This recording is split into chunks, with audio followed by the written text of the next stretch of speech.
শেখ হাসিনা নিজেই যেখানে বলছেন, এবং ভারত সরকারের কাছে বারবার ভার্বাল নোট পাঠাচ্ছে, নানান ধরনের আবেদন পাঠাচ্ছে তাকে ফিরিয়ে দেওয়ার জন্য প্রত্যর্পণ চুক্তির অধীনে।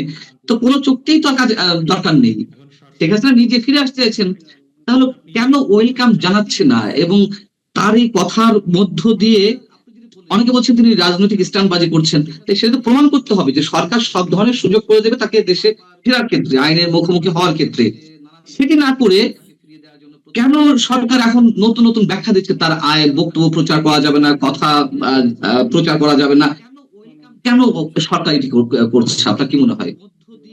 মানে বিষয়টা হচ্ছে যে এতটা মানে কি বলবো, যে আমাদের এখানে এই দ্বিচারিতা, কারণ আমরা দেখেছি যে আপনার প্রথম কথা হচ্ছে যে এই দীর্ঘদিন ধরে আওয়ামী লীগ ক্ষমতায় ছিল, তাদের তরফ থেকে বিএনপি কে বলা হয়েছে যে তারা সন্ত্রাসী সংগঠন, এরকম কথাও বলা হয়েছে, এবং তাকে কিন্তু শেষ পর্যন্ত নিষিদ্ধ করা হয়।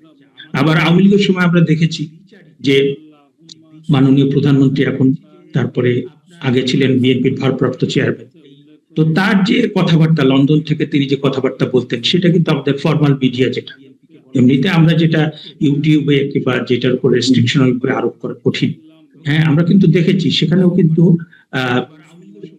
তাকে নিষিদ্ধ করা হয়েছিল।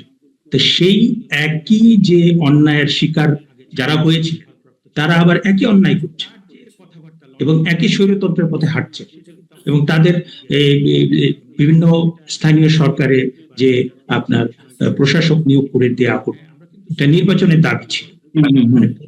জায়গাতে আপনার মানবাধিকার প্রতিষ্ঠা করার ক্ষেত্রে, তারপরে আপনার গণতান্ত্রিক যে সমস্ত চর্চাগুলো হওয়া উচিত সেই সমস্ত ক্ষেত্রে, তারপরে একটা বড় রাজনৈতিক দল নিষিদ্ধ করার ক্ষেত্রে, এই সমস্ত ইন্ডিকেটর কিন্তু একটাও ভালো। এবং বিশেষ করে আপনি যে বিষয়ে আজকে আলোচনা করছেন, হ্যাঁ এটার শিকার তো বিএনপি নিজেই ছিল, এবং তারা তো বলেছে, এবং সেই কারণেই তো আওয়ামী লীগ সরকারের পতন হয়েছে। আওয়ামী লীগের যেটা সমালোচনা করা হয় যে তারা তারা তারা গণতান্ত্রিক অধিকার, মানুষের গণতান্ত্রিক অধিকার সেটা খুব নাজুক হয়ে গিয়েছিল, মানুষ সঠিকভাবে ভোট দিতে পারছিল না, তারপরে বিরোধী দলকে আপনার একদম নানা রকম ভাবে হয়রানি করছিল, তাদের দমন পীড়ন করছিল। তো আপনি তো তার চেয়ে কয়েক ডিগ্রি বেশি করে ফেলেন, আপনি আওয়ামী লীগকে নিষিদ্ধ করে দিলেন, আপনাকে তো নিষিদ্ধ করা হয়। তারপরে আপনার 21শে আগস্ট যে বোমা হামলা হয়েছে, সেইটার যে আমরা বিচারিক নমুনা দেখলাম, মানে তাতে আমি হাসবো না কাঁদবো আমি তো মানে মাঝে মাঝে বুঝে উঠতে পারি না যে 21শে আগস্ট তো নিশ্চয়ই কেউ না কেউ গ্রেনেড মেরেছে। কে মেরেছে? আপনি যে আমাদের আমাদের আদালত যে একদম বেকসুর খালাস করে দিল, তার ভিত্তিটা কি? কারণ দীর্ঘদিন ধরে পুলিশ সেটা তদন্ত করেছে, তারপরে সেটা আপনার চার্জ গঠন হয়েছে, তারপরে সেটা এক্সামিনেশন হয়েছে, ক্রস এক্সামিনেশন হয়েছে, সবকিছু করার পরে যে কনভিকশনটা দিল, আপনি একটা প্রক্রিয়ার মধ্য দিয়ে দেখাবেন তো যে এইটা এই কারণে আপনার একদিন আদালতে উঠলো, আপনি সেটা হয়রানি করার জন্য করা হয়েছিল, সেটা আপনি মানে খারিজ করে দিলেন। তাহলে পরে এইটাই যদি বিচারিক নমুনা আপনারা প্রদর্শন করবেন, তাহলে গত 15 বছরে আওয়ামী লীগ যা যা করেছে তার চেয়ে তো বেশি খারাপ আপনি করে ফেলবেন। তাহলে পরে আপনি গণতন্ত্রের কোন নমুনা স্থাপন করছেন? এবং আপনি যে বিষয়টা আজকে বলছেন, আমাদের বাংলাদেশ সংবিধানের যে 39 অনুচ্ছেদে এটা বলা হয়েছে যে freedom of thought and conscience is guaranteed. Second, এটা subject to any reasonable restrictions imposed by the law in the interest of the।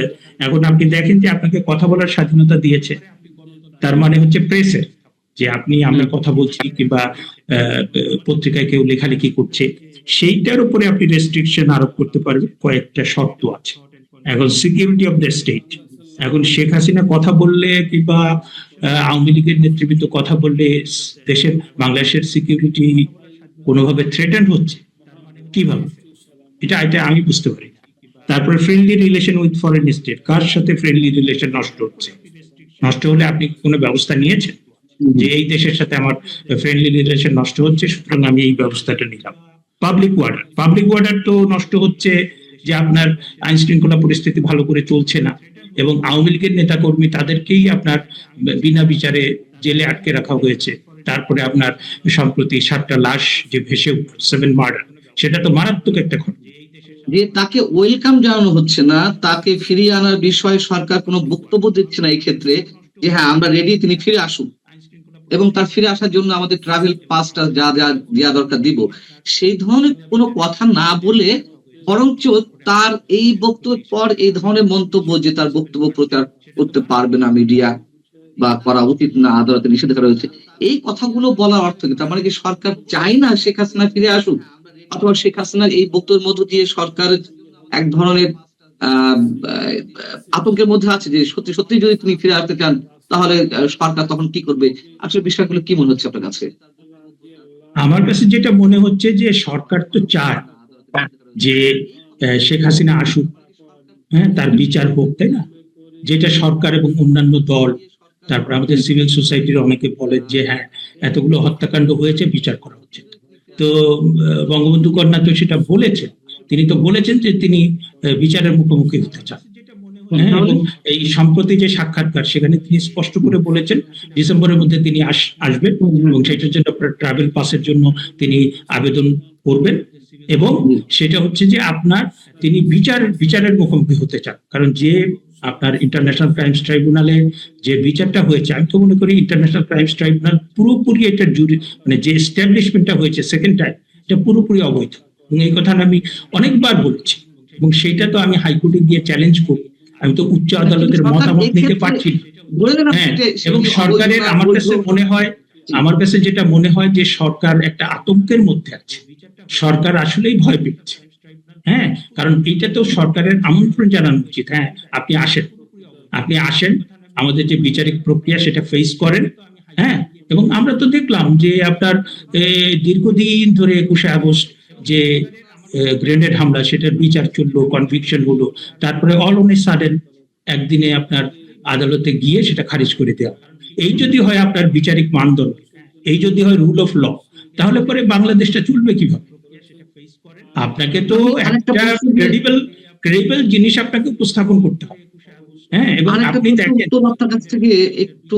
দেখেন যে আপনি যে ইসের কথা বললেন, আপনি যে কথা বলার স্বাধীনতার কথা বললেন, আমি তো স্পষ্ট মনে করতে পারি, আমি নিজেও অনেক টক শো করেছি, যে আওয়ামী লীগের আমলে যে টক শো গুলো হতো আপনার ইয়েতে না, ইউটিউবে না, এই যে আমাদের ফর্মাল মানে বাংলাদেশ টেলিভিশন বিভিন্ন টেলিভিশন, ওখানে 3 জন থাকলে একজন বিএনপির মাস্ট, বিএনপি কিংবা মানে বিএনপির তো একজন থাকতেন, এবং সেখানে আমাদের এই বর্তমান তথ্য উপদেষ্টা তিনিও কিন্তু অনেক টক শোতে ছিলেন, এবং তিনি তার যে নিজস্ব চ্যানেল আছে সেখানেও তিনি মানে অসংখ্যবার এই মানে তৎকালীন প্রধানমন্ত্রী তাকে নানা নেতিবাচক বিশেষণ দিয়েছেন, নানাভাবে কথা বলেছেন, এবং সেই জিনিসটা তো মানে এখন তো আপনি দেখেন যে টেলিভিশন গুলো মনে হয় যে একদম মেরুদণ্ডহীন হয়ে গিয়েছে, মানে একতরফা কথা হচ্ছে, এবং অনেক কথার কোনো কন্টেন্ট কিংবা মানে মানে যৌক্তিক কোনো ভিত্তি আমি খুঁজে পাই না, যে কি কথা বলে না বলে। সেখানে এসে আবার অনেকে বলে যে উদিচি ভেঙে দাও, তারপরে প্রথম আলো গুড়িয়ে দাও, ডেইলি স্টার গুড়িয়ে দাও, এরকম কথাও তো বলা হচ্ছে। তো এইটা আপনার মানে কোন হিসেব? আপনি একদিকে হচ্ছে যে আপনি যার যা অধিকার, সেই অধিকারটাকে বঞ্চিত করছেন, অন্যদিকে ইউটিউবে কিংবা অন্য কোথাও এসে আপনার সরাসরি বলে দিচ্ছে, আপনাকেও তো থ্রেট করেছে, একে কেন গ্রেপ্তার করা হচ্ছে না, একে কেন মব করা হচ্ছে না, এ করেছে না। তো এক দেশে যদি এরকম চলতে থাকে যে একটা বিশাল অংশের মানুষ তারা যদি কথা বলেন তাহলে তাদেরকে গ্রেপ্তার করা হবে, তাদের উপর মব করা হবে, আর আরেক অংশের মানুষ তারা একদম প্রকাশ্যে ঘোষণা দিয়ে 32 নম্বর গুড়িয়ে দেবেন, তাদের ব্যাপারে কোনো ব্যবস্থা নেওয়া হবে না, তাহলে পরে সেইটা তো আপনার আমাদের ভালো কোনো দিকে নিয়ে যাবে না।